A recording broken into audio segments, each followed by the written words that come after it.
Bom, eu não faço muita diferença dizer, entre a memória e a imaginação, porque a memória a que me refiro não é, vamos dizer, a lembrança pontual e a lembrança nítida de alguma cena do passado. Eu me refiro mesmo a, vamos dizer, a memória involuntária do Proust, né? Quer dizer,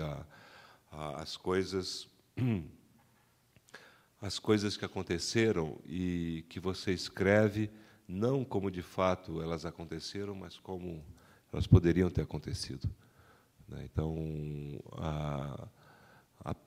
eu poderia dar vários exemplos isso é o meu modo de ver. Quer dizer, é claro que há escritores que escrevem sobre o Brasil de hoje, a periferia de hoje, a violência de hoje. Eu jamais conseguiria escrever sobre o Brasil de hoje ou do ano 2000, né? Para mim, a vida que me interessa para a literatura é o que eu deixei lá atrás, porque aí eu vou escrever vamos dizer, com mais conhecimento de causa, exatamente por causa da memória, porque quando tudo está esfumado pelo passado, pela distância temporal, quando as lembranças são imprecisas e vagas e nebulosas, esse é o momento propício para escrever. Porque aí é o movimento exatamente da imaginação, né? Como você não consegue, vamos dizer, repetir aquilo que foi vivido ou lembrado, você só tem que inventar. A única saída é inventar essa memória. Então, isso está na cena, por exemplo, do Relato de um Certo Oriente, a morte da surda-muda. É uma das lembranças mais traumáticas da minha infância, que ali está reconstruído a morte de uma prima minha, que morreu num acidente. Eu estava perto dela.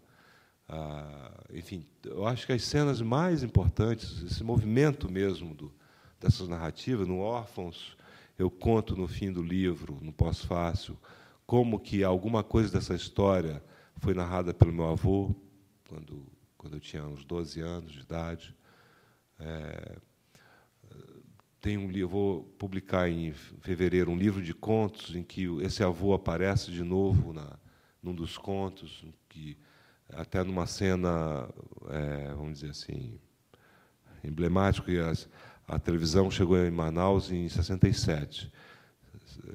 E as crianças, a primeira cena, as crianças estão ao redor da televisão, do aparelho de TV, para assistir o primeiro programa, quando a tela ainda está arriscada.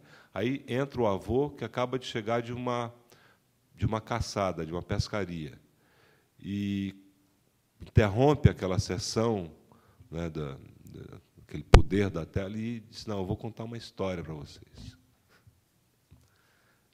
Talvez tenha, acho que essa voz aqui é que importa. E a memória ela é sempre sinuosa, né? O movimento da memória, se você talvez tenha na biblioteca, eu escrevi aqui em 95, chama Literatura e Memória, uma plaquete, Nós temos na biblioteca, que eu escrevi sobre o Relato de um Certo Oriente. Naquela época eu só tinha escrito o relato e, enfim, eu escrevi exatamente sobre isso, né? Em que eu até mencionei uma frase do Borges, né? Que o esquecimento, ele diz: o esquecimento é uma das formas da memória. Que é uma bela frase que resume muita coisa.